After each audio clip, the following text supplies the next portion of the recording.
Okay.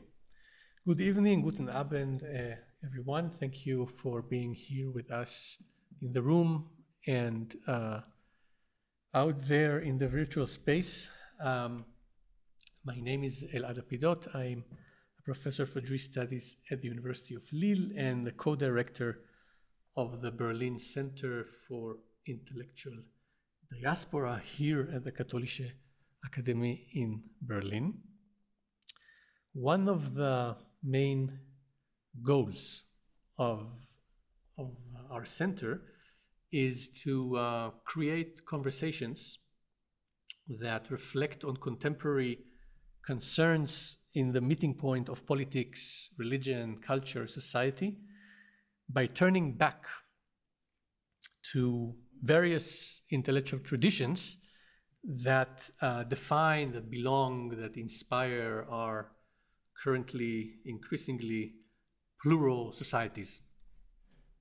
We think the questions of the present, of the now, of the moment, through returning to the past, through a form of repetition. We are ill from repetition, but we are also healed through repetition. This phrase of Gilles Deleuze is quoted by Gilad Sharvit in his new book, Dynamic Repetition, History and Messianism in Modern Jewish Thought, which was published in 2022.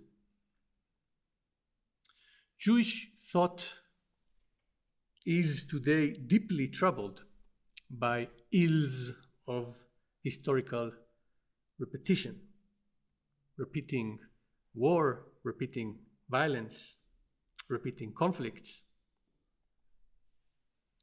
If repetition has not only the power to ill, but also the power to heal, we are today in desperate need. I am therefore very glad and grateful to have with us this evening the author of Dynamic Repetitions, Gilad Sharvit, together with two esteemed scholars of modern Jewish thought, Birgit Erdle and Amir Engel, to whom I am also deeply grateful for accepting the invitation to discuss Gilad's ideas with us this evening. Before I invite Gilad to present to us his book, the basic ideas and the questions that arise from them, and then hearing Birgit and Amir's reflections, questions, reactions to the book, I will begin by presenting our speakers to you. Gilad Sharvit is an assistant professor in the Department of Philosophy and Religious Studies at Towson University. A scholar of Jewish and continental philosophy, Sharvit's interests lie in political philosophy, modern Jewish thought, German philosophy, psychoanalysis, and critical theory. Previous to the book we discussed this evening, Dynamic Repetition, Professor Sharvit is also the author of The Therapeutics and Salvation, Freud and Schelling on Freedom, that was published in Hebrew in 2021. And he's co-editor and contributing author of many volumes, such as Modern Jewish Thought on Crisis, Interpretation, Heresy, and History, which is forthcoming this year, Canonization and Alterity, Heresy in Jewish History, Thought, and Literature, 2020, a lot of heresy in your writing, and Freud and Monotheism, The Violent Origins of Religion from 2018. Birgit Erdle is Privatdozentin at the Institute for the History of Philosophy, Literature, Science, and Technology here in Berlin at the TU, Technische Universität. She was Senior Fellow for Modern Jewish Studies at the University of Göttingen and visiting professor for Jewish Studies at the University of Graz, the University of Augsburg, as well as other universities worldwide. She was also at the DAAD Walter Benjamin Chair at the Hebrew University of Jerusalem. Her research concerns German Jewish literature and intellectual history, post-history of National Socialism and the Shoah, relationship between memory, materiality, and knowledge, and epistemology of time in literature and theory, which is especially pertinent for today's questions. Her recent publications include edited volumes such as Lise Eichinger Wörterbuch from 2021, Intentionally Left Blank, Materials and Forms of Notation in European Jewish Literature of 2019, and articles on Siegfried Krakauer, Gerson Stern, Franz Kafka, Hannah Arendt, and many more. And finally, Amir Engel teaches at the German department at the Hebrew University of Jerusalem and a visiting professor currently at the Humboldt University in Berlin. He studied philosophy, literature, and culture studies at the Hebrew University and completed his PhD in German studies at the Stanford University. He also taught and conducted research at the Goethe University in Frankfurt am Main.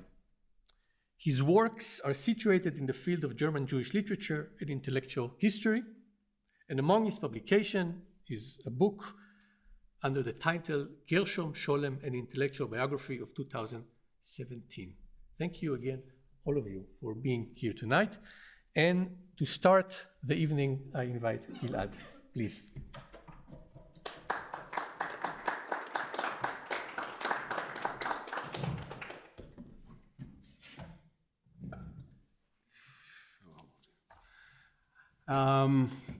Thank you all for coming. I appreciate that so much. And thank you, Gilad, for organizing the event, Birgit, Amir for offering comments. This is really nice, and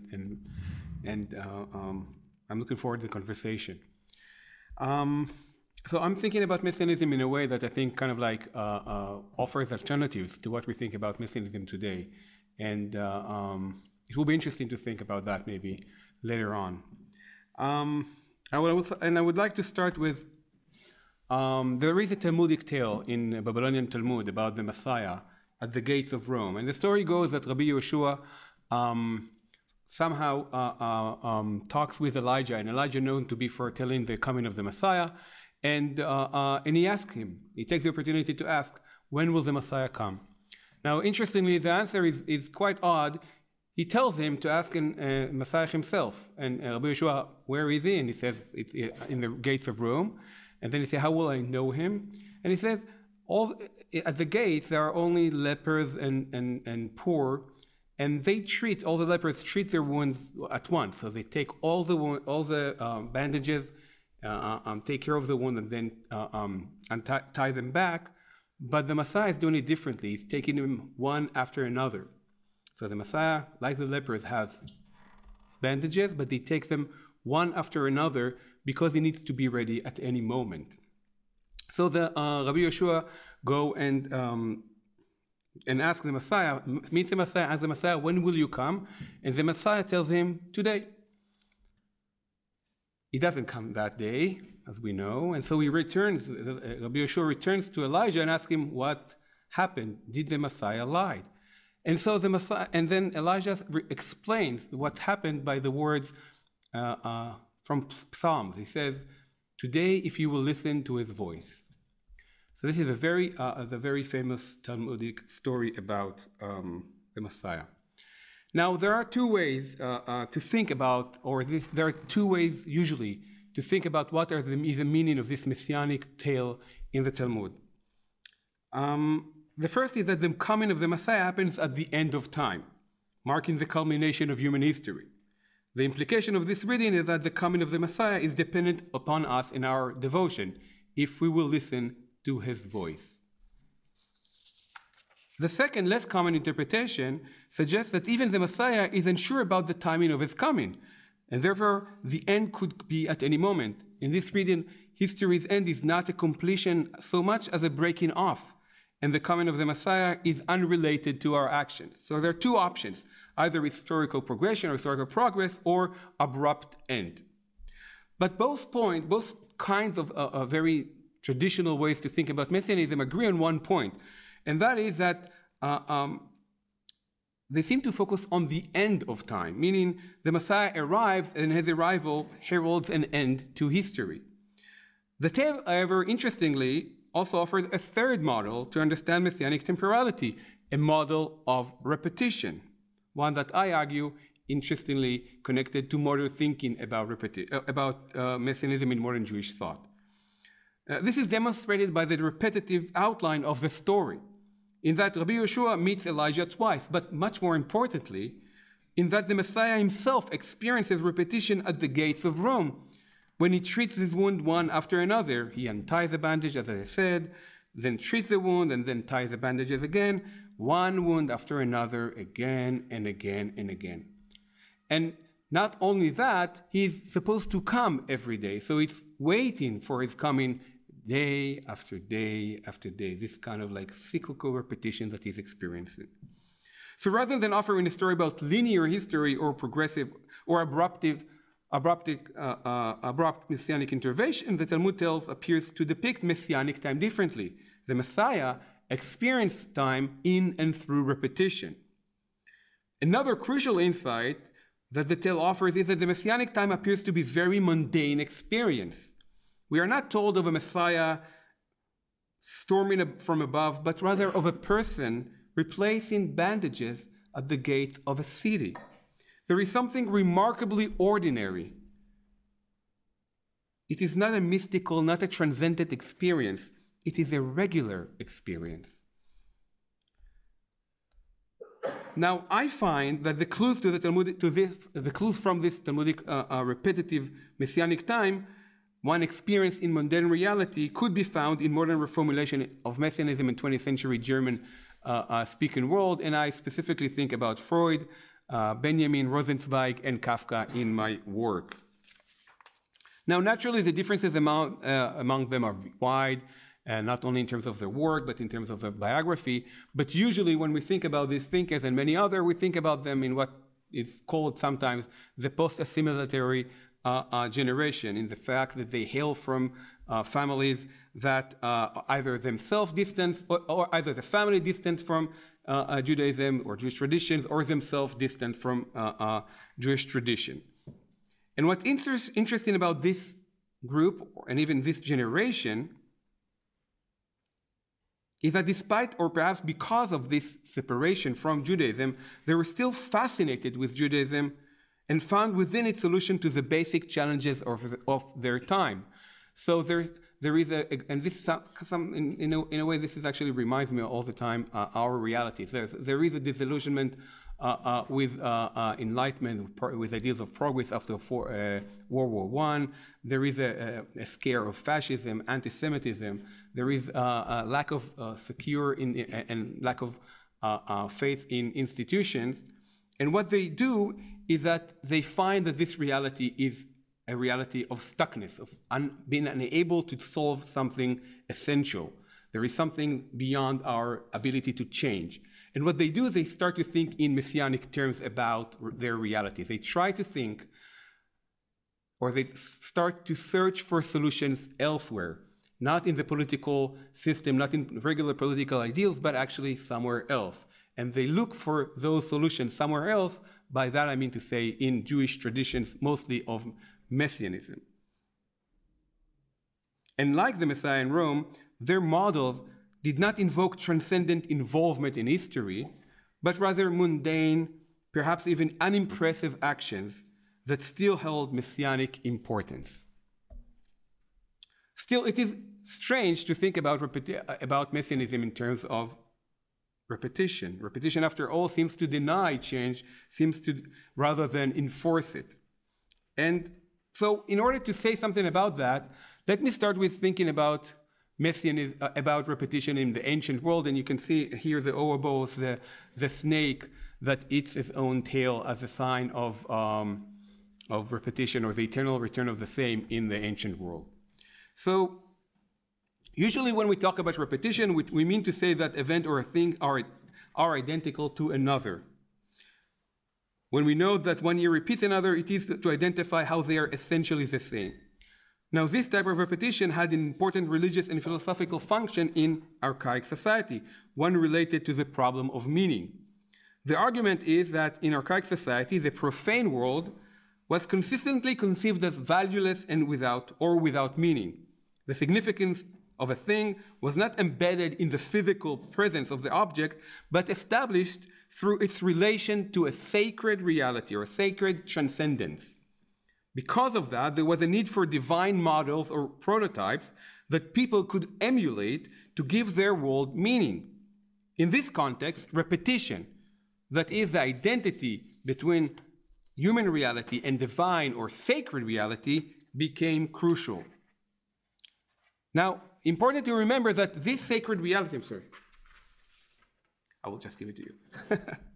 Now, this sacred reality was believed to symbolize a timelessness outside history. Truth or meaning was relegated to this eternity, which archaic people strove to experience. So we're talking about an experience of a different reality during their rituals, in such a way that the believer who copied, that is, repeated the divine model during the ritual, was assumed to have transitioned to this sacred reality. Repetition in this sense changed the ontological and temporal matrix of archaic societies. It projected the believer into sacred reality. A ritual did not connect people with sacred reality, but delivered them to a sacred reality. It dislocated archaic people from profane history and introduced them to timelessness outside history. And I would like to use this to know the immense power that repetition held in the archaic world. What I find important is the notion of dislocation associated with repetition, its ability to change the temporal orientation, the radical breaking of experience or history. To put it in simple terms, in archaic societies, repetitions are messianic. Repetition provides redemption from this world and transported people to a sacred reality. It was a mechanism to radically change one's world. The potential for change would be foundational for the modern thinkers that I would like to discuss today. However, with one important difference. There will be no relationship between this world and another world. When they think about repetition, it's always a repetition in this world, never with something outside the world. Now, in modernity, repetition worked differently. For reasons of time management, let me just shortly note that there is in fact a tradition in modern philosophy that discusses a repetition. You mentioned Deleuze. There is Kierkegaard with a book of repetitions that starts everything in 1843, Nietzsche and the Eternal Return after that. We also talk about Heidegger in the Wiederholung and Derrida.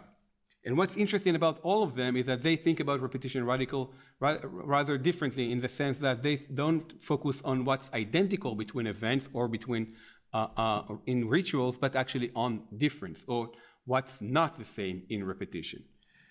And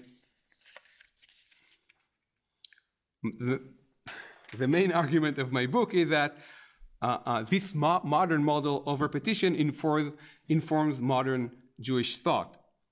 And what Jewish thought will basically do, modern Jewish thinkers will basically do, they will take the principles that they found in works from Kierkegaard and Nietzsche and others, and they will think about them in the framework of the ancient, very powerful experience of repetition, and plug them into experience of communities or societies. Because in modern philosophy, we talk about personal individual experience, what they will do, they will start to think about repetition in terms of societies, in terms of historical context, not only in terms of personal experience. And I would like to give an example, or one example, with Walter Benjamin. And then maybe if you will have a few more moments, I will say something about Kafka as well. So I think it's safe to argue that Benjamin dedicated the last decade of his life, the 1930s, to finding radical solutions to the political challenges of his time. In many work, he described how modern reality under the dominance of capitalism was devoid of meaning, empty and nonsensical. And indeed, the last decade of his life, He attempted to find solution to this reality by many different models or perspective. His work on Proust's involuntary memories and on the flaneur, his representation of collective unconscious, the notion of aura, his early theory of translation, they're all in some way or another trying to figure out what I just suggested, how to change something that seems to be beyond change, how to change something that seems to be predetermined and necessary and overwhelming. And his last work actually starts not starts, but offers us a discussion of or insight about repetition. And we encounter it in the very famous Über den Begriff der Geschichte. A piece consists of rather short series of aphorisms about the nature of history, written but a few months before Benjamin's death. Many consider this text to represent the core of his life work from the preceding decade. And here he writes, rather enigmatically, about how things could really change in history, with an example from the French Revolution. And he writes as follows. History is a subject of a structure whose site is not a homogeneous empty time. This is a very famous quote, but time filled by the presence of the now. Thus, to Robespierre, ancient Rome was a past charged with the time of the now, which he blasted out of the continuum of history. The French Revolution viewed itself as Rome reincarnated. Now think of history as of an endless sequence of events, all predetermined causally. Benjamin asks, how can we change it? How can we effect radical or messianic change?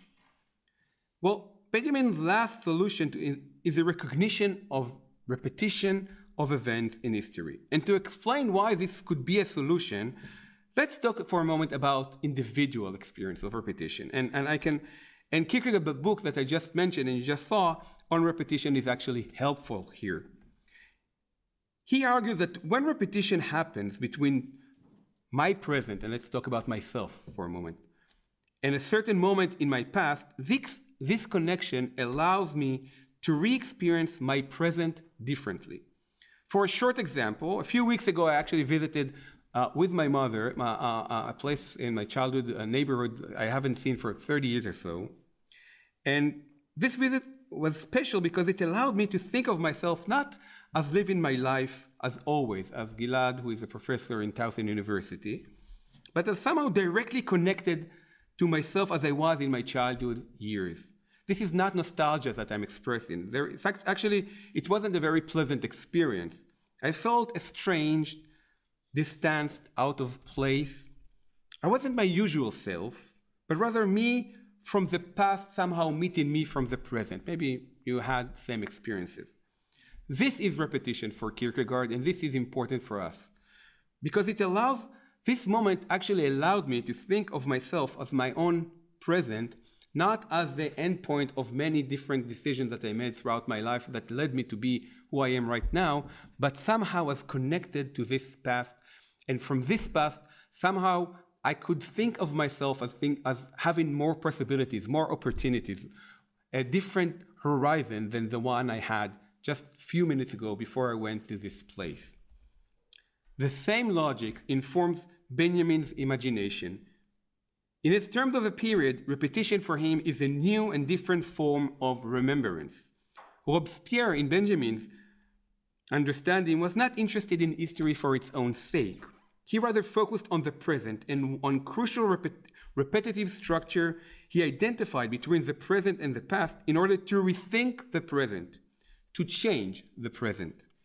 That is, Benjamin argued that to radically change history, we need to think the present differently, and repetition served as a mechanism for that purpose.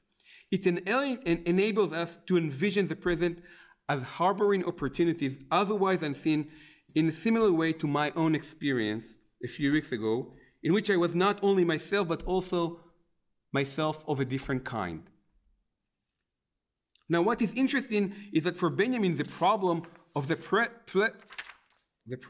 present was closely linked to the suffering people under capitalism. And he thought after a constellation, in his words, or a repetition with a similar past that would offer a vision or a way out of it. in this constellation an idea or a dialectical image, again in his words, that has been unperceivable in modernity was suddenly attainable, a specific idea from what he termed beyond the sphere of thought. Now, I have much more to say about that, but what is important here to see how Benjamin thinks about repetition in historical framework. It is repetition of events on a grand scale, and because of that, it has the potential to change more than the life of the individual. Now, why this is a theory of Messianism? We don't see the Messiah coming from the gates of Rome, and Robespierre certainly didn't need the Messiah to see the relationship between Paris and Rome. And people don't need to see the relationship between 9/11 and Pearl Harbor and what happened today in Israel with other events. The point that Benjamin is making is different. His entire project aims to show that change, radical change, is possible all the time. This is the meaning of the term Jetztzeit. The now is full of potential for change always, even today, even now. But how can we identify today the structure of repetition that will allow us to think differently about the present? This is where Messianism comes. What I would argue that to think about now, like literally now, as having other potential, as another potential for change, we need somehow to look back to Benjamin's work on language and translation, and that were deeply involved with thinking about divine language as a way to figure out how this insight, this revelation of possibility of change is possible. I have a few moments for Kafka. Okay. Kafka's stories are dotted with various, and this is the second and last example of my work, various incidents and kinds of repetition. A structural repetition, to give one example, forms the piecemeal construction of the Chinese wall, and there are many doppelgangers with the same kind of insight. And this series of repetition is usually seen in Kafka's work as a sign of being stuck. We cannot change the world. We are somehow stuck in a trial that we cannot do anything about, and because of that, we experience repetitions in our life. My claim that repetition actually has a different logic in Kafka, a logic that actually that distracts identity, continuity, and sameness, and provides messianic horizon to human reality, much in line with Deleuze, as Elad mentioned earlier. And to make this claim, I would like to discuss a letter that Kafka wrote in 1921 to his friend Robert Klopstock, a person he met the previous year when they both treated for tuberculosis. This letter is about Abraham and was written largely in response to Kierkegaard, Fear and Trembling, as I now suggest. And we did, so Kafka is very much interested in all the way from the beginning of the 20th century, he's interested in Kierkegaard. He buys books of Kierkegaard, but we find most of his writing on Kierkegaard from the Octavo notebooks from 1917, 1918, and there he's very much impressed mostly with the figure of Abraham as someone who has, at least in Kierkegaard's depiction of the Akedah, as someone with determination, with a will to act despite everything, to answer to the command. Abraham, the knight of faith, Abraham, the one who goes and is willing to sacrifice his son. This Abraham, this very Abraham of resultness, this is a figure that he's very much admiring. But a few months after, he starts to become cautious of this figure, and he says something like that to his friend Max Brod.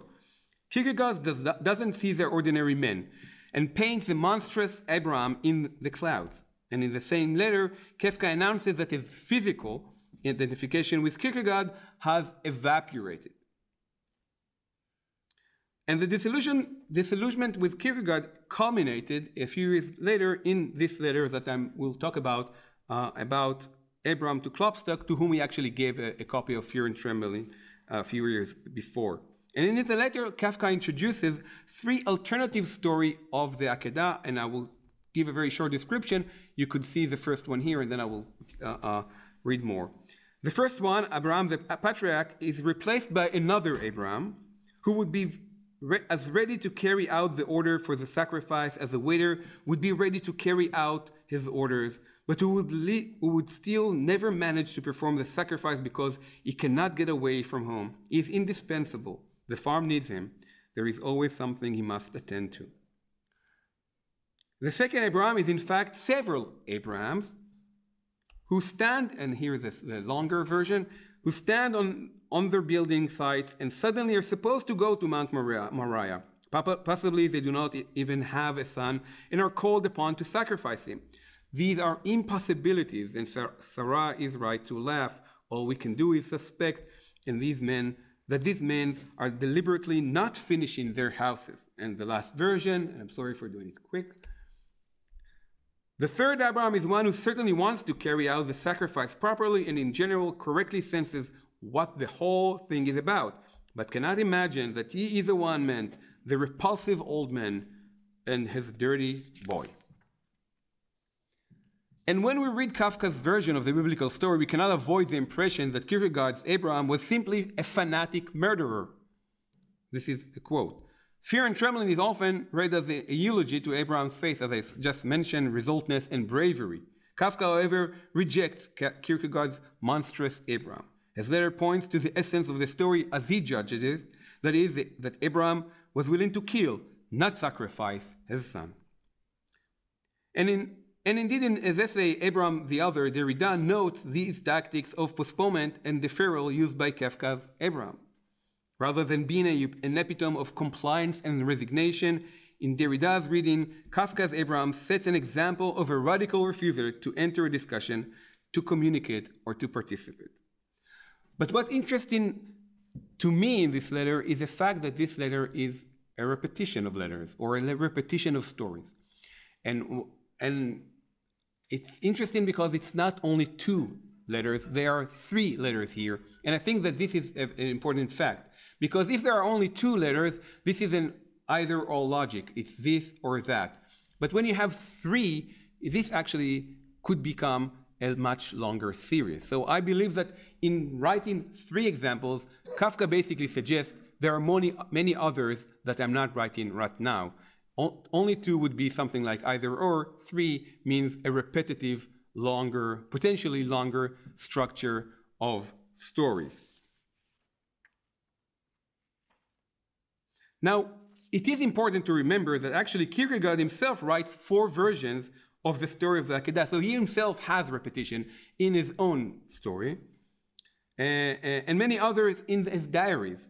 The 4 in the book basically follows the original biblical narrative, as each story introduces a different variation and emphasizes different aspects of Kierkegaard understanding. This repetition of the story naturally attracted the attention of his readers, and however, interestingly, most agrees that the different narratives of Abraham depict example of a faithless Abraham. Now let me explain.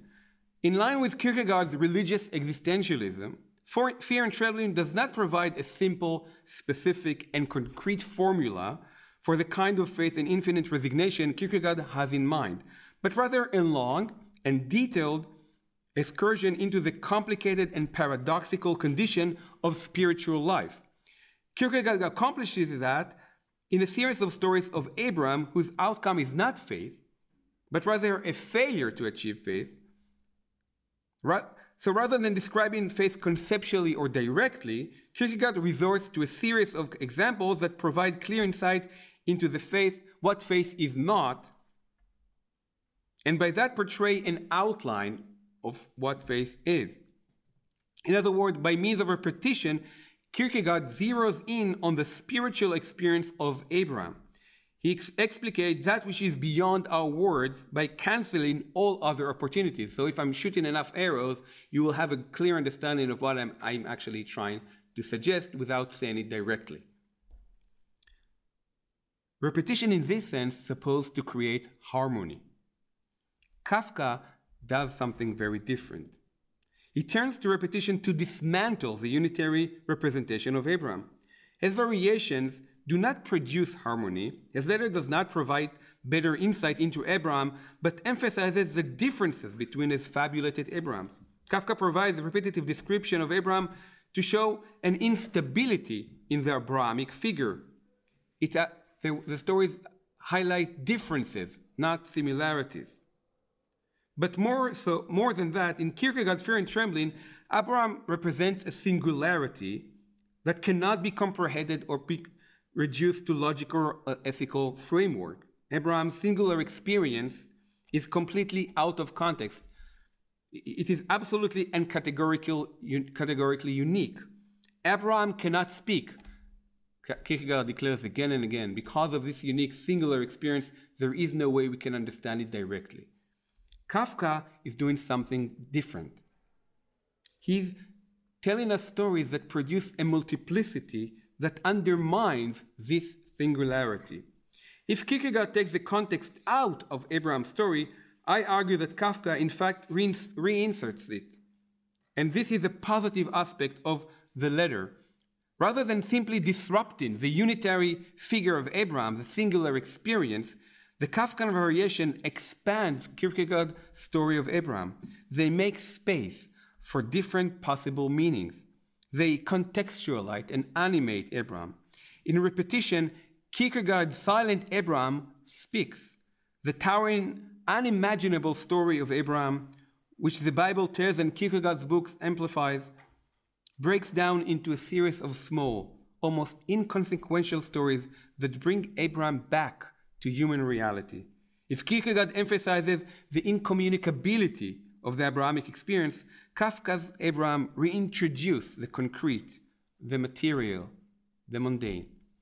And I will finish with why this is messianic.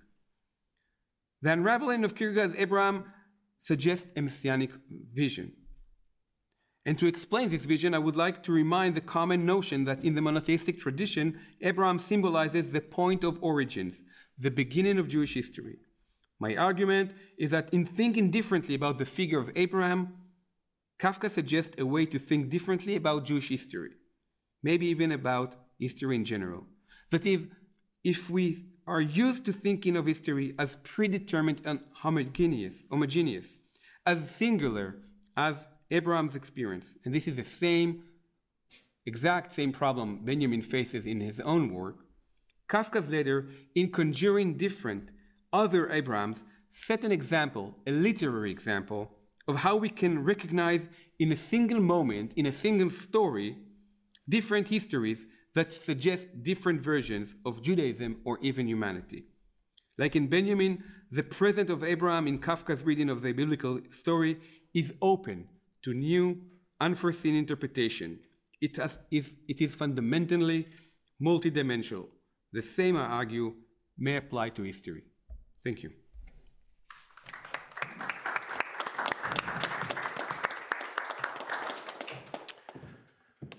Thank you very much, Gilad, for sharing with us some of these motifs and reflections from the book.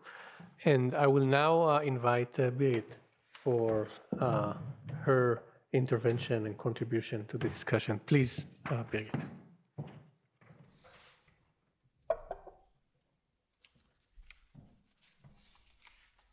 Let me first thank you, Gilad, for writing this book, which makes us meeting and talking today. Thank you, Elad, for your invitation. And you, Amir, I think I would very much like to thank you for your invitation as well. And you all for coming.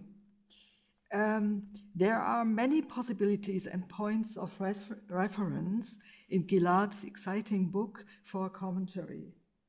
As a literary scholar, I have chosen to focus on Kafka in Gilad's book. I've divided my commentary into 3 parts, and part of it will be a repetition, I hope with some differential moments. First, old stories. Old stories no longer worth discussing, alte Geschichten nicht mehr der Rede wert. Franz Kafka writes about a man named Abraham, whom he calls the real Abraham, and who is presumably identical to the biblical figure of the same name. In a letter to his friend Robert Klopstock, you heard that already, from June 1921, Kafka refers to these old stories and interweaves them with his enduring, fascinated and critical perception of Søren Kierkegaard's sketches of Abraham, dwelling on the Abrahams he Kafka imagines. In the form of an interlude, intermezzo, Gilad offers an artful reading of these passages in the letter, a reading that shows how Kafka, I quote Gilad, uses repetition to disturb common notions and abstract generalities, unquote. By multiplying the Abrahams, Kafka delineates a structure of the series, perhaps also a figure of dispersal, Streuung, which is directed against a positivity verging on the monstrous, eine ins Ungeheuerliche gehende Positivität, writes Kafka, that he deplores in Søren Kierkegaard's reflections on Abraham in Fear and Trembling. In a letter to his friend Max Brod in March 1918, Kafka remarks, quote, Kierkegaard doesn't see the ordinary man and paints the monstrous Abraham in the clouds. And if you are a contemporary reader of Kafka, you have this figure, you meet this figure very often, someone in the clouds, painted in the clouds. Kafka's other Abrahams, in contrast, are intended as ordinary people who do not seek to leave their building site in its daily demands behind. For many reasons, which Kafka explains in detail, you have had that on the full text, they do not or cannot follow the call to Mount Moriah. One cannot leave home because his house is unfinished. Others, perhaps deliberately, cannot finish their house. Yet another cannot believe that it is he who is being called, quote, he, the disgusting old man, and his child, the dirty boy, end of quote. Kafka's prose miniatures about his Abrahams consist of various small forms that are assembled without forming a unified figure. Or, in Gilad's words, Kafka, quote, turns to repetition to dismantle the unitary representation of Abraham, unquote.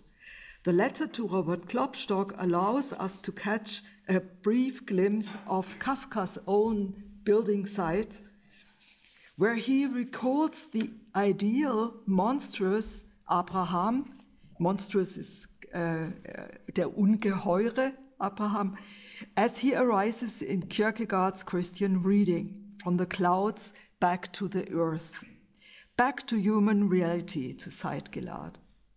While for Franz Rosenzweig, the dialogue between Abraham and God is the form that revelation takes in language, Kafka subverts the idea of such a dialogue, inscribes in it an incalculable delay, sows pervasive doubt and a multitude of possibilities in the traditional figure of Abraham. Did Kafka know the meaning of the name Abraham in the Hebrew Bible, father of multitude, of variety? Kafka's other Abrahams point to an infinite oscillation between different possibilities. This is not a reversal, not an inversion of the figure of Abraham, but rather a multiplication of possibilities. In Gilad's reading, the messianic element in Kafka's letter to Klopstock lies in the fact that, quote, every different moment in history has the potential for a different history in seeing the historical moment as already encompassing concrete, material, different histories, unquote. I quote Gilad's formulation that summarizes this reading: the opening of Abraham's story to different histories suggests a mode of existence not captured by historical necessities. It marks a messianic impulse that takes shape in the perception of differences in history rather than uniformity and semblance. End of quote. In a revealing contrast to Kierkegaard's interpretations of Abraham, it strikes me that Gilad's reading of Kafka's Other Abrahams impressively demonstrates how productive the concept or figure of thought of repetition is for the book's central question, as opposed to that of the palimpsest, for instance, which Margarete Sussman chooses. We might say that Gilad's own writing movement, too, performs a repetition by rereading time-honored texts by Franz Rosenzweig, Walter Benjamin, Gershom Scholem, and Franz Kafka, by turning, in other words, to the past of messianic thought. And we can discuss that later. What does that mean? How is the presence of messianic thought still present in your reading? Second part, what has been and what is to come. As Gilad argues, Kafka's Other Abrahams, quote, set an example of how we can recognize in a single moment of history different histories that suggest different versions of Judaism or even humanity, unquote. Gilad distinguishes this from a re-articulation of the past from the position of the present, as in Kierkegaard's model of repetition as recollection forward. Kafka instead, according to Gilad, allows for an opening up of the present moment itself to different possible meanings.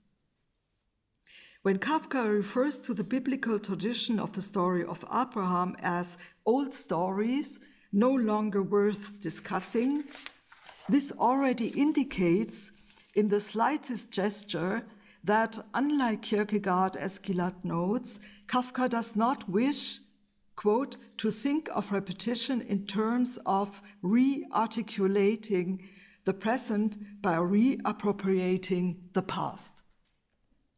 However, precisely the reference to old stories directs us to a place in Kafka's textual landscape that causes the very moment of an opening up of the present moment to different possible meanings to waver and oscillate. The story, an old manuscript written in 1917. If we read the narrative together with a deleted text variant that contains a message from a leaflet, it appears that the old manuscript describes an event that is not recognized for what it is, an occurrence of utmost timeliness, contemporary happening. It is misjudged in that it is perceived as, quote, ancient history told long ago, old stories long since healed. Alte Dinge, längst gehört, längst verschmerzt, unquote. Like Walter Benjamin, we could interpret the historical situation to which Kafka's story refers, the story of the old manuscript, as one that is equally and at the same time immemorial and of most recent journalistic timeliness. Benjamin discovers an interlacing of time, Zeitverschränkung, in Kafka's writings. He perceives in them that specific structure of a density of temporalities, which he calls doubleness or two-flooredness, Zweistöckigkeit. These terms refer to a certain bottomlessness of the present in Kafka. What has been and what is to come are interlaced in a paradoxical figure, a figure of simultaneous temporality in such a way that structurally determined uncertainties, confusions, and misjudgments arise, leading to the constant confusion and inversion of what is past, historically completed, of that which belongs to an ancient history that was told long ago and has long since healed, on the one hand, with what has not yet happened, what is urgently imminent, on the other. This is not the inversion of times as Gershom Scholem describes it in his early works on Messianism. For Benjamin, this specific temporal structure is revealed in the fear that Kafka's creatures experience. Their specific temporality is characterized by being, as Benjamin puts it, quote, at the same time and in equal parts, fear of the ancient, the immemorial, and fear of what is next, what is urgently imminent. End of quote. Third part, beyond ruin. Finally, I would like to return to the idea in Gilad's book that, quote, the opening of Abraham's story to different histories suggests a mode of existence not captured by historical necessities, unquote. In Hannah Arendt's essay on Franz Kafka, written in 1944, there is a passage in which he also critically reflects on the idea of the inevitability of historical events. Commenting on Kafka's novel The Trial, the passage critiques the justifying idea of necessity. In Arendt's reading, the machine that holds K captive in Kafka's novel derives its power from the appearance of necessity on the one hand, and from people's admiration for necessity on the other. Necessity is seen as something sublime, and a person who does not submit to the machine is considered a sinner against a kind of divine order. Here, in 1944, Arendt opposes both deterministic concepts of history and a reading of Kafka as prophet of an inevitable, imminent horror. She does so by citing the Catholic French writer Charles Péguy, whose portrait of Bernard Lazare she knew and whose Pensée, in the 1934 edition, stood in her library, the quote in question emphasized by 3 bold markings in the margins. Determinism, as far as it can be conceived, is perhaps nothing else but the law of residues. In the English language original of her Kafka essay, Arendt follows this quote with a sentence, "Only salvation, not ruin, comes unexpectedly. For salvation, not ruin, depends upon the liberty and the will of men." Men in plural, in the plural form. Yet, this means in reverse, as she writes in August 1954, I quote, that it is really true that everything is possible, unquote. Having drawn this conclusion from her study of the National Socialist concentration camps, based on a quotation from David Rousset, she incorporates or translates this finding into her analysis of totalitarianism. Thank you.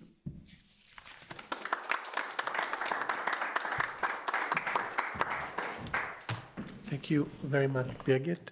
And I will now invite Amir to give the second response or comments to Gilad, and then Gilad, you will have the possibility to react. I can turn this off, right? You are free to turn it, yes. And maybe I can give the glass to Gilad. Yes. This is nicer. Hello, everybody. Thank you very much for the invitation.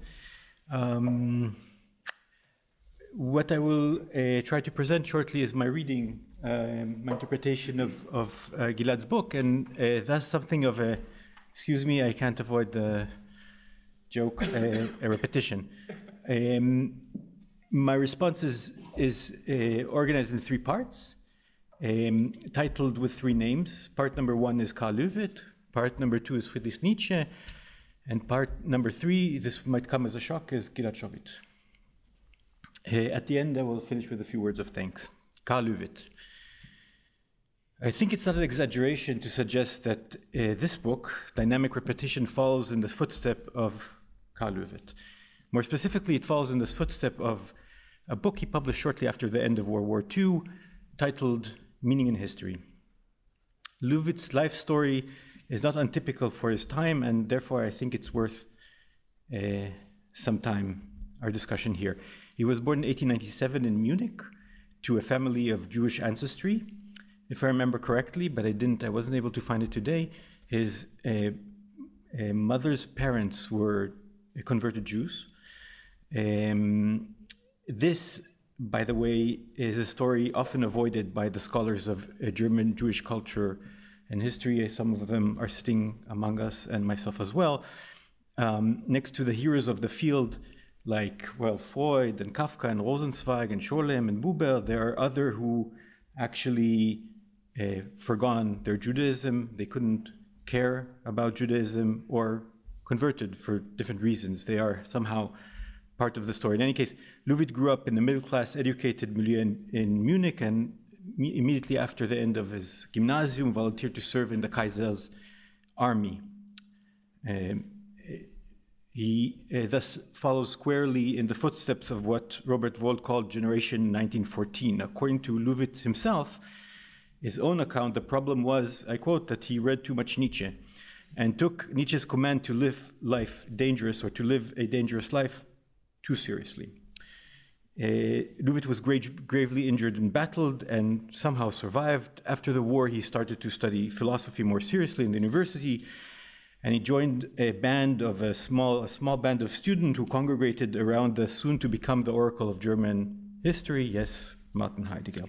Löwit wrote his dissertation on Nietzsche, which brings us closer to the topic of our discussion here. The book based on his dissertation, titled Nietzsches Philosophie der ewigen Wiederkehr des Gleichen, which was published in 1935, is, I think, the first book to seriously consider Nietzsche's ewige Wiederkehr des Gleichen as the heart, the beating heart of Nietzsche's philosophy. It was published, as I said, in 1935, and it had the critical appraisal, I think it's the last serious critical appraisal of Nietzsche before the overtake of Nazi ideology in Germany. It also included an appendix which had a critique of all the philosophers who Nazified Nietzsche. It wasn't published in 1935, but in the edition after the war, it's taking us too far afield. Okay, coming back to the point. Löwit was forced to flee Germany because of his politics, but more importantly, because of his Jewish ancestry, because of his background. After the war, he returned to Germany to teach in Heidelberg. He became one of Heidegger's most staunch philosophy critics. However, during the interim period, during the war period, he writes what would become his magnum opus, his philosophy as history, also titled Meaning in History. So this is the background of this book, Meaning in History. So we can try to imagine, and I think it's important to understand the book, we can imagine Löwit thinking about history. He is a war veteran, First World War, who almost lost his life for the Kaiser. He was a student of Heidegger, who, as we know, supported Nazism and showed no empathy towards his fleeing student. In his autobiography, there is a very moving moment where Karl Löwit meets Heidegger in Rome, or in Italy, I think it's in Rome. Karl Löwit has already fled Germany. Heidegger is there for Urlaub, for vacation.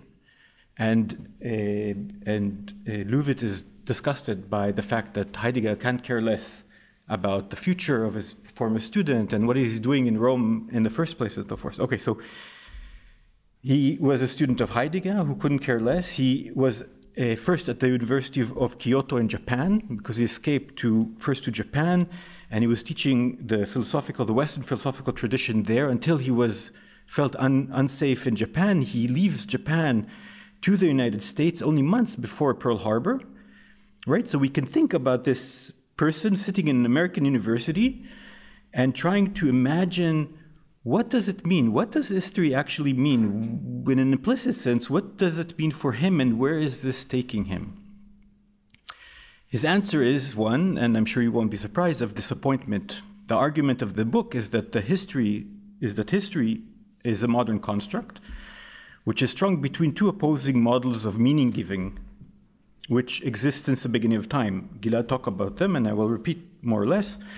The one model is what Karl Löwit called the pagan cyclical view of history. And Gilad discussed it a little bit. According to this view, life is a cyclical process. In an essential way, nothing new happens. History is therefore a set of examples. Meaning is already given. Or I'll put it differently, whatever meaning there is already there. The opposing position has its roots in the Jewish Bible. The very first word of the Bible, you know it, Bereshit, or in the beginning, assumes a philosophy of history. If there is a beginning, right, then there must be an end. History, therefore, is the part that is stuck between the end and the beginning. It takes its meaning, in other words, from the constant reading of the beginning with an anticipation of the end, right? The end, the Messiah, life after death, or whatever it might be. Facing this history of the philosophy of history, Löwit asked the key question: where do these two competing models of meaning-giving in history leave the modern individual, such as himself? According to Löwit, the answer is that the modern subject is entangled in a web made of both theories together, as it were, in a paradox of time. This point is perhaps made most poignantly by Löwit's hero, Friedrich Nietzsche. So, point number 2. Nietzsche describes the eternal recurrence of the same in a very famous passage from The Gay Science. This passage is famous and you must know it, but because it's so beautiful, I'm going to read it out. This is what Nietzsche writes. What if some day or night a demon were to steal after you into your loneliest of lonelies and say to you, quote, "This life, as you live it and as you have lived it, you will have to live once more and innumerable times more, and there will be nothing new in it, but every pain and every joy and every thought and every sigh and everything unutterably small or great in your life will have to return to you in the same question and sequence. Would you not throw yourself down and gnash your teeth and curse the demon who spoke thus? Or have you once experienced a tremendous moment when you would have answered him, 'You are a God, and never have I heard anything so divine'?" With this short passage, it's a little shortened, Nietzsche sets up a thought experiment, right? Which is both pagan, cyclical, and biblical. On the face of it, the demon comes in order to disappoint our messianic hope. What if there is no beginning and end, he basically asks. What if our expectations for things to become better are bound to be frustrating? What if there is no life after this? What if the Messiah is not coming? What if everything there is already exists? Clearly, it is a terrible prospect. It would lead any sensible man to, as Nietzsche says, throw themselves down and gnash their teeth and curse the demon that spoke thus. Clearly, there is nothing more terrible than knowing that life is everything there is, and every pain and every joy and every thought will return. Right? Nothing more terrible. Well, Nietzsche says no. There is another option. One can, of course, embrace the demon, say yes to the absurd faith of meaninglessness and to the freedom that it provides. A Messiah thus appear. It is every one of us accepting the demon. So, what is Nietzsche? He is, in a sense, a neo-pagan heretic that has come to inform us about the end of hope. Is he there to tell us the time is a natural and cyclical, and at the end there is nothing that did not already exist? Or is he a prophet, imagining a new way of living, of meaning-giving and personal freedom? In my understanding, Löwit reads Nietzsche as both. He is a pagan messianic figure whose vision of the eternal reoccurrence is also a call for something completely new. Gilad Sharvit. Enter Gilad Sharvit.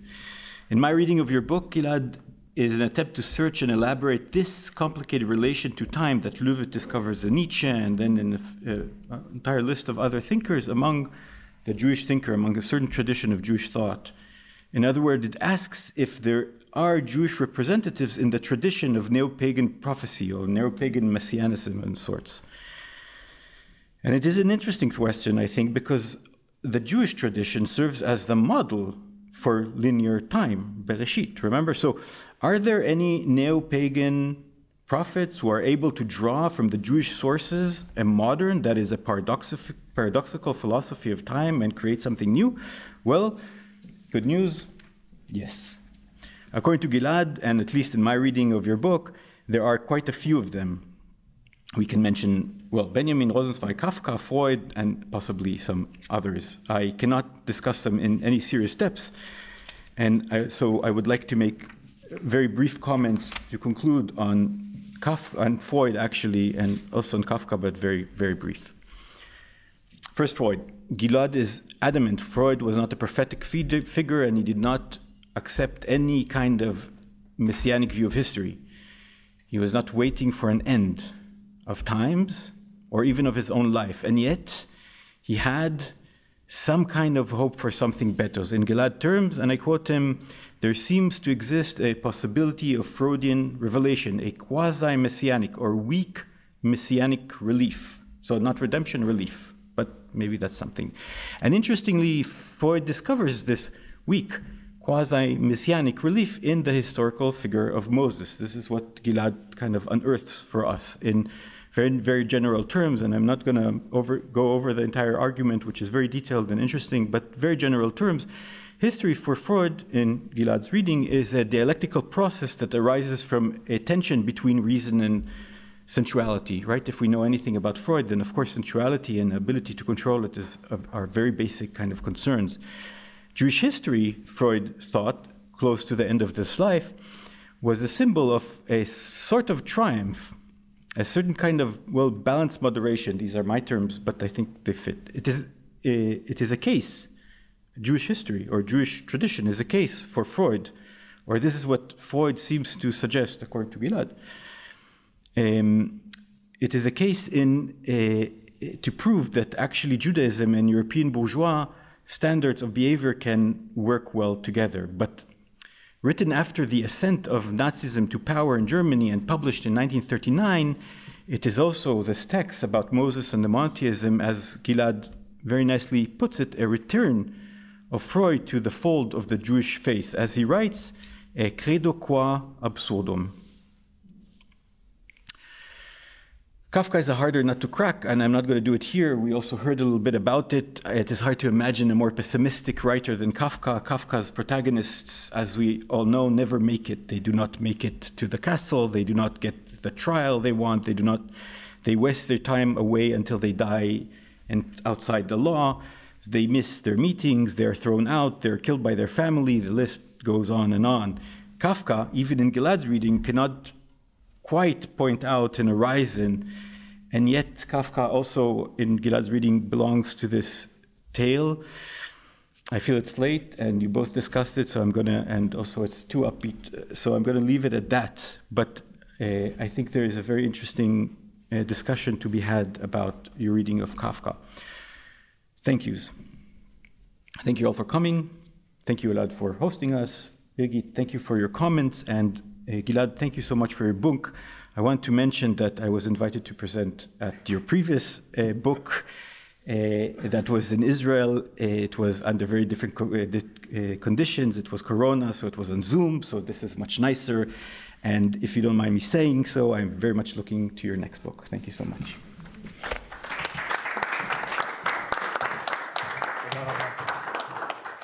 Thank you, Amir. I was trying to find a connection between this book and your interest in heresy. And Amir, thank you for providing this connection that you are showing a tradition of modern heresy within Judaism.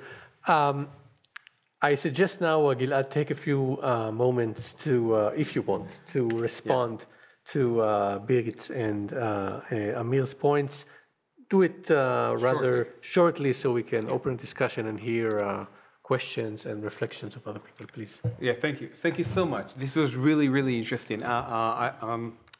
It's fascinating how I learn all the time, and I really learned from both of you. It's really a pleasure to hear you. Yeah, I never thought about, so I will start with Amir, and mostly with the idea that, I was interested with Löwith's understanding of Nietzsche and the eternal return, and how for Löwith there is a break almost in Nietzsche when he needs to somehow be both understanding that there is always a return of the same, and also somehow messianic, or at least hopeful in the sense of taking ownership of that and accepting that. And the fact that I absolutely agree with you, that I think this is what I'm actually saying about Freud. I didn't understand that. It's basically the same, in the sense that Freud, and I haven't talked about Freud, but there is a chapter in Freud where I'm trying to suggest there is, exactly like you said, this structure of an endless repetition of structures of society, not of experience of a person, but structure of societies that are organized under repetition or desire. And that Freud basically suggests this is something we can never escape, but we can learn from it. We can have some kind of a revelation from that about the human nature. And this, I think, is in that sense, I think there is a lot of similarity I didn't recognize before, and I really appreciate your point on that. So yeah, absolutely agree. And thank you so much also, Birgit. I would like to just shortly note that you say something that I absolutely agree, and this goes to my own motivation in writing this book, which I didn't recognize until the first time I presented the book, and the first question basically said this, what you said.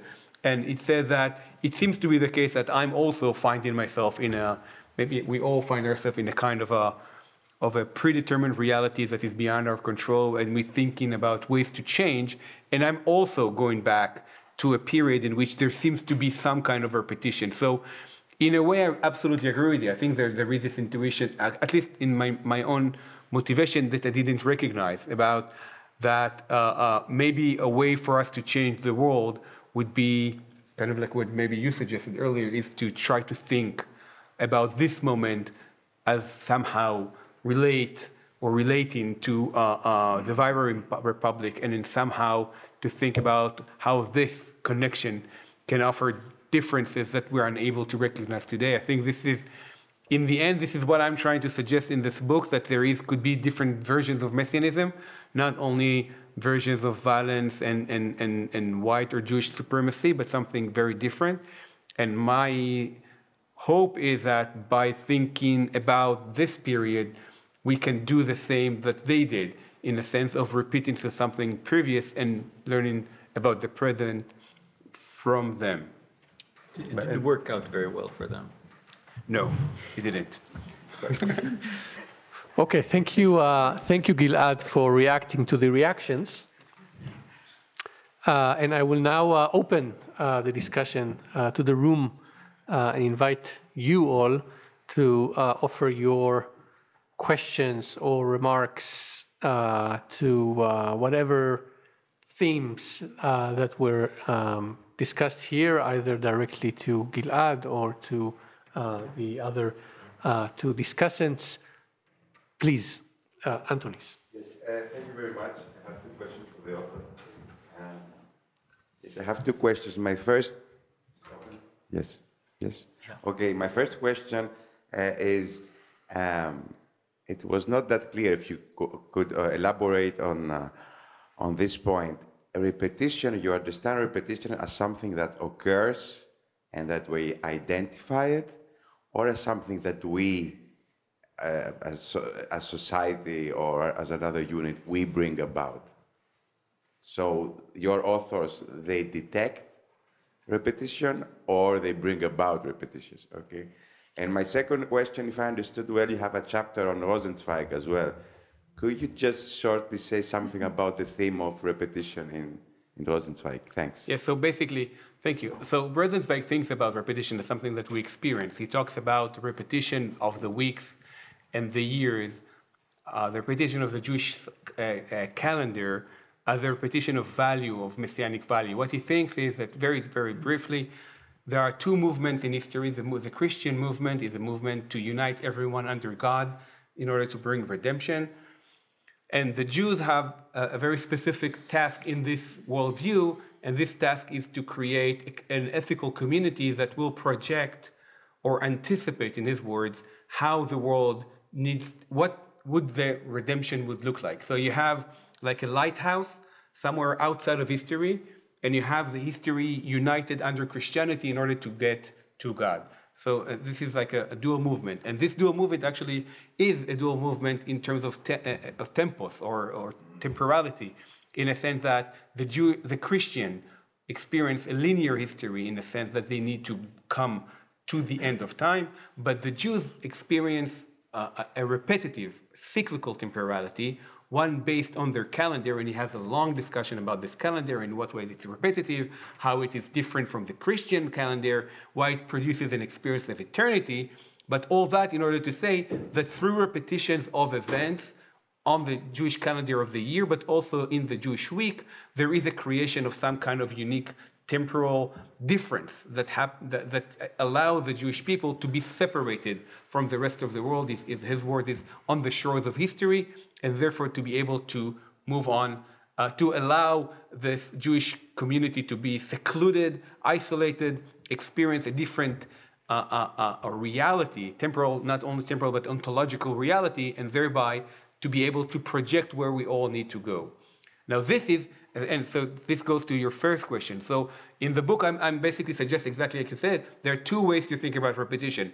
Repetition as a lived experience, and this is exactly what Rosenzweig talked about. He doesn't talk about recognizing anything, he doesn't talk about understanding anything, it's about really experiencing a modus of repetition in your own life, in your own community. This is Rosenzweig. But when we talk about Benjamin, we talk about not necessarily a moment of, it could be understood slightly as a creation of repetition, but it's mostly a recognition, an understanding, and maybe even a revelation that appears to be important for creating new possibilities. I think the same goes to Kafka. So you have two modus of repetition, one of recognition, one of experiencing repetition in life. Thank you. Other questions? Please, Christoph. Thank you all for... It's working. Well, thank you very much, all of you, for interesting presentations and arguments and discussions. I have two questions that might be related. The first question concerns the term of repetition. I was listening to you and I said to myself, well, there are different meanings in the term included,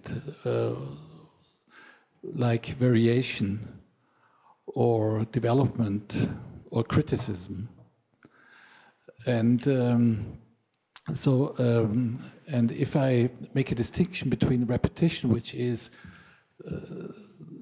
things happen again the same way, and the other forms that you allude to, maybe implicitly, as far as I understood it,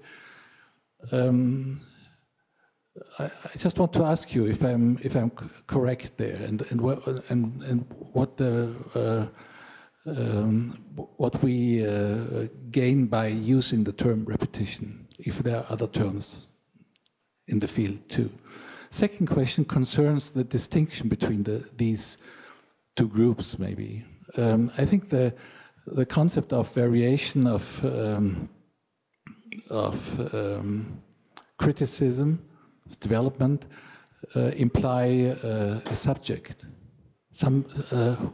somebody who does it, who changes things, right? And I think that's this brings me to Nietzsche, which is now a comment to both of you. The idea of the ewige Wiederkunft des Gleichen is, as you, I loved the observation. It's really a thought experiment. But Nietzsche takes it up again in his Also sprach Zarathustra. And now this is no repetition there, it's a refutation. He says, the idea is taken up again in Also sprach Zarathustra, but it's taken up by the animals, right? It's the animals who tell Zarathustra what he could think, but he's absent-minded already at that time, and there are other instances. So it's not taken seriously. It's in a way it's aesthetically refuted, the idea. So this would not be a repetition, but a criticism, right? So maybe you could dwell a little bit on the distinction between repetition and variation and criticism. Yeah, I think it's a great question.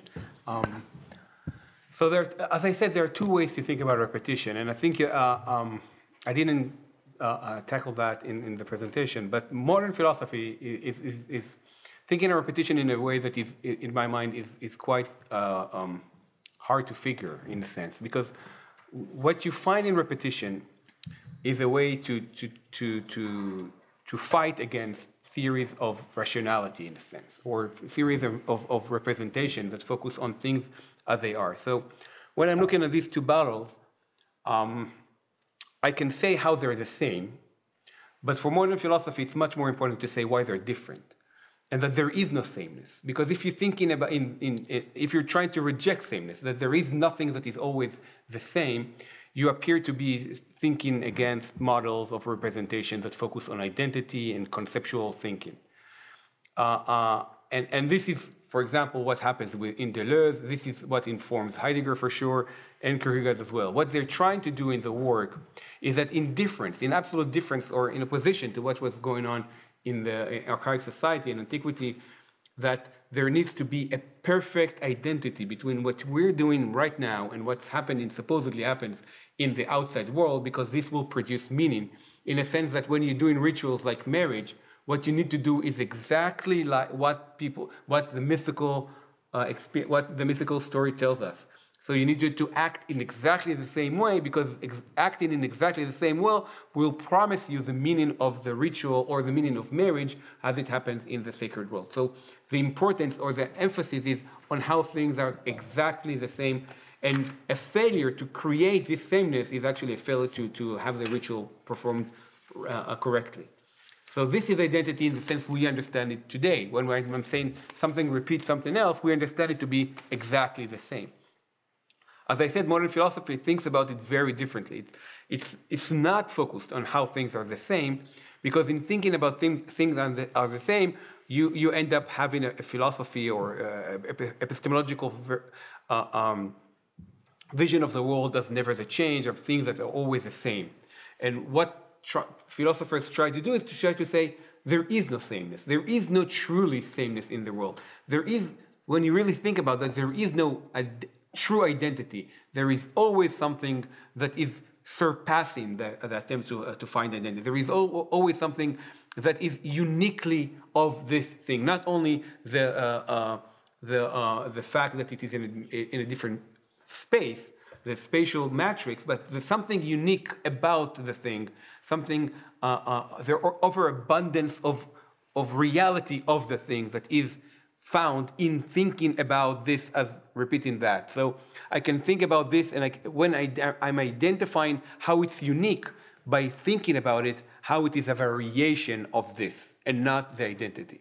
So you see that the motivation, the philosophical motivation behind is absolutely opposing what's going on before. What you're trying to achieve is not to find the identity. You're trying to find through the identity a difference.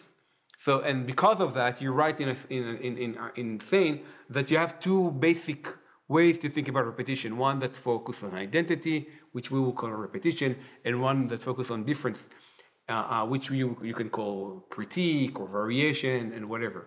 And what I'm trying to do in my book is basically to show how this emphasis on difference, which I call dynamic repetition, the title of the book, when it is used with, let's call it, the tools of archaic society or the motivation of the archaic society, starts to have a messianic value to modern society, to modern thinkers in Jewish philosophy. Any other? Should I say something question? about Please. Nietzsche? Amir. Yeah, Nietzsche.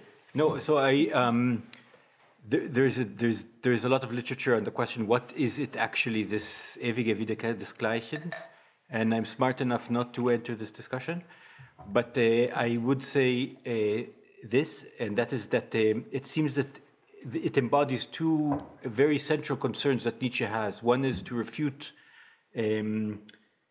Christian ideology, right? To say Messianism is a failed project. It's never going to materialize, which is something that you can read all over, obviously, Nietzsche.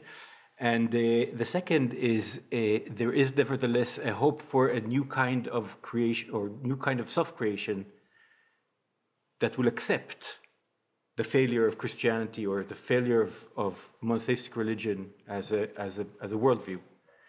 And this is also, you can find it up and down and right and left everywhere in Nietzsche.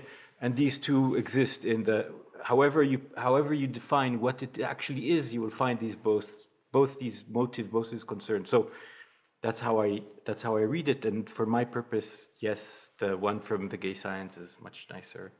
So, but Löwit, I mean, Löwit has hundreds of pages. Yeah.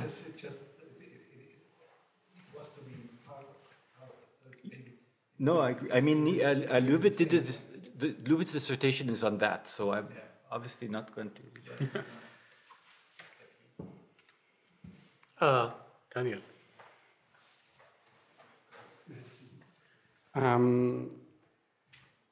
My question has more to do with irony. Kafka, his story about these Abrahams is very funny to read.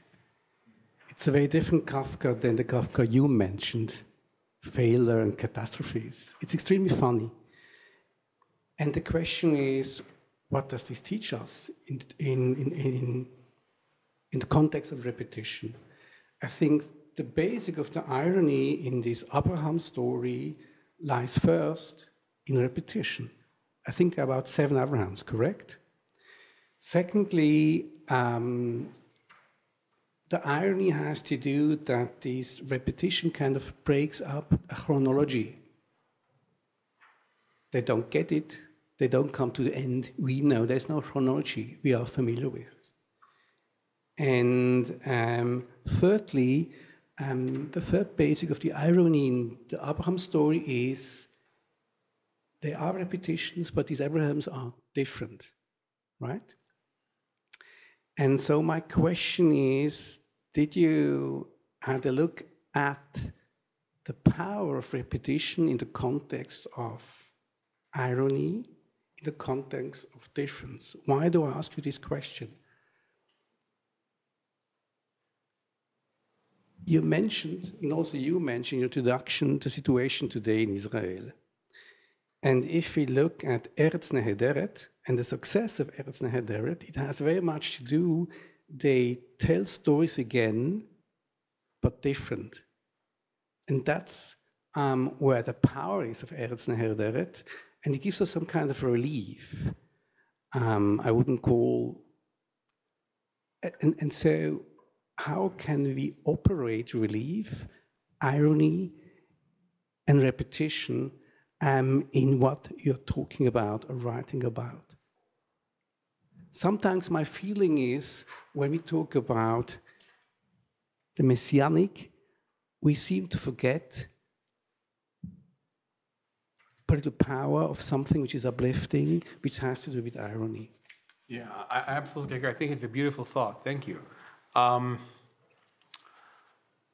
So irony here, in the specific context of Kafka, is like an arrow that he sends to Kierkegaard. Kierkegaard tells the story very seriously. It's the most important story he can ever tell, about the most serious event ever happening, and about the most serious person ever to live. And everything is very serious and very respected and heroic, and he's a knight of faith. And then comes Kafka and basically makes a joke. So in that sense, the first and foremost, this is about how you can fight with seriousness is with irony, and he's doing it beautifully in my mind. So I absolutely agree that. So this is the first thing that comes to mind when you read Kafka. You kind of like think in Kierkegaard, and you can see how serious Kierkegaard, and then how laughable Abraham become in Kafka, and I think that's the point. And I can only say that I think you're making a good point about the repetition and irony, about specifically the example you just gave, how that is also a way to break down some obstacles and some challenges. Yeah, I think you're just making a good point. Thank you. Okay, can I just add something? So there's this saying, right? History returns twice, one as a tragedy and once as a farce. Yeah. Right? Marx. Marx, exactly. So, yeah. We have a time for a last question. So, Frank, please. Yes. I think what I heard today is very important in light of what I feel today, so to speak, in the world as an overdoses of fatalism, which is spreading. And insofar as this remembrance about this messianic thinking and the thinking that in every moment there's a change possible is very important. And at the same time, I ask myself, there can also be kind of misunderstanding, misunderstood activism, so to speak. Because what we heard in Benjamin and so forth and so on is also this concept of the breakup of time, of the normal chronological times. We are talking about the unexpected, the incalculable. And this is my question, especially also to you, because you mentioned this, how do you say, incalculable delay, the incalculable delay. I think it's a wonderful term, opening up all kind of movements, also ironies belonging to it, in order to subvert this misunderstanding of activism in a wrong sense. So my question is, and I hear in this incalculable delay also the appeal of a kind of non-acting in a situation in which perhaps non-acting is more important than acting as a response to the automatism of responses. So what do you think about that? Non-acting. Yeah, it reminds me on Krakauer's waiting room, der Warteraum. So there are maybe, it's a bit kind of very different concepts you are dealing with in your question. I think that in general one could say that the question as Vivian Liska poses it, that literature may be art as well, but literature, and I thought of Celan as well in this evening, that the literary thought on Messianism has very different potential and possibilities opposed to philosophy, even though in modernity philosophy has a literary kind of way of writing, and Nietzsche is a wonderful example for that. But I think literature can do it differently, so that you can't take a lesson from it. It's not, you can't reduce it to kind of Lehrsatz or something. But I would agree totally, this is really a beautiful thought, Dani, and I think that Kafka is not at all should not be seen as pessimistic versus optimistic or something like that, because there are many comic moments in his writings very often. And it's not kind of, he doesn't fit to a genre in that, but plays with them. But the question, is there any hope for hope, which is so important for us today? This is not, doesn't find an answer in Kafka. So, one last word. So I was asked once, what if Kafka is, so there are only three, we know only of three, what will happen if the 10,000 will be something horrible? Kind of like what you suggest, in the sense that maybe we should be wary of options, because maybe we should be wary of differences, because sometimes they can create some kind of hostility, some kind of violence, some kind of, we cannot imagine, but the whole purpose is that we cannot imagine. And I think that that comes to mind as very urgent today, but very urgent to Benjamin and Kafka and Freud in my mind, is that they're not worried with that. They're worried with one option, one different thing that we can do to change reality. And maybe there would be something in the end that maybe we should be wary about and not act.